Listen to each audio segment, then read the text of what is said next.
नमस्कार, मैं हूं माही सिंह और आप देख रहे हैं नेक्स्ट 9 न्यूज। जिस तरीके से लोकसभा चुनाव आया है और सियासी सरगर्मी बढ़ी हुई है, ऐसे में कहा जा रहा है कि मायावती, अखिलेश यादव और इंडिया गठबंधन और भाजपा, इन सभी पार्टियों में कांटे की टक्कर देखने को मिल रही है। लेकिन इस बार का जो लोकसभा का चुनाव है वो काफी दिलचस्प होने वाला है, क्योंकि उसमें अब ओवैसी और पल्लवी पटेल ने अलग से एंट्री मारी है। अब ऐसे में कहा जा रहा है कि ये कहीं ना कहीं इन पार्टियों का गेम बिगाड़ते हुए नजर आएंगी और जाहिर तौर पर भाजपा को कहीं ना कहीं फायदा पहुंचाएंगी। अब ऐसे में क्या वाकई में ऐसा है या फिर नहीं, हमारे साथ दिनेश मौजूद है, इनसे जानते हैं कि जिस तरीके से पल्लवी पटेल और ओवैसी अब कहीं ना कहीं अखिलेश यादव के वोट को काटने के पीछे पड़े हैं, क्या ऐसे में आपको लगता है कि भारतीय जनता पार्टी को उससे कोई फायदा होने वाला है? देखिए, जितने ज्यादा राजनीतिक दल मैदान में होंगे उतना ज्यादा फायदा यहाँ से भारतीय जनता पार्टी को होगा, क्योंकि कोर वोटर जो है वो बीजेपी के साथ जुड़ा हुआ है। लगातार पल्लवी पटेल से कोशिशें की गई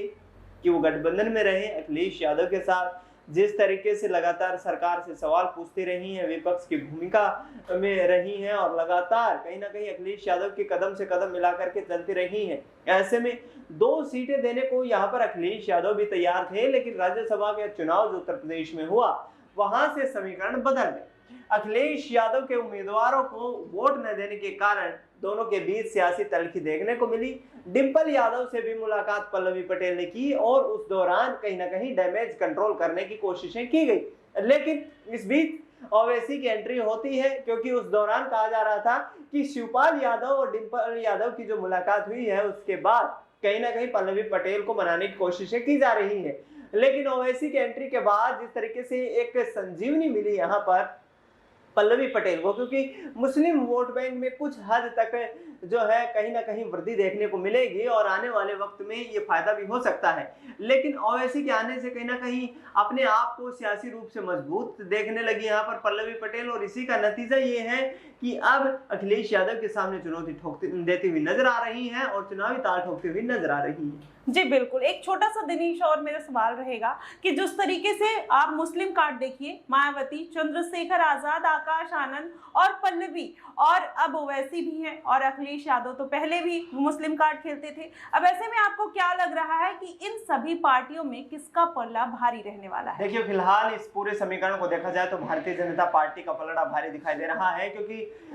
जिस तरीके से पीडीए की राजनीति कर रहे हैं पिछले कुछ वक्त से अखिलेश यादव, पिछड़ा, दलित और ए में आधी आबादी का जिक्र करते हैं, अल्पसंख्यकों का जिक्र करते हैं और जो अगड़ी जातियां हैं उनका भी जिक्र करते हुए नजर आते हैं, तो साफ तौर पर इसका फायदा बीजेपी को होगा, क्योंकि मुस्लिम वोट बैंक का बिखराव होने से कहीं ना कहीं भारतीय जनता पार्टी को एक मजबूती मिलेगी। कोर वोटर जो साथ जुड़ा हुआ है वो साथ जुड़ा रहेगा और इसके साथ साथ जो अन्य वोटर हैं, जिसमें ओबीसी वोटर जिसमें खास तौर पर देखा जाता है, तो ओबीसी वोटर यहाँ पर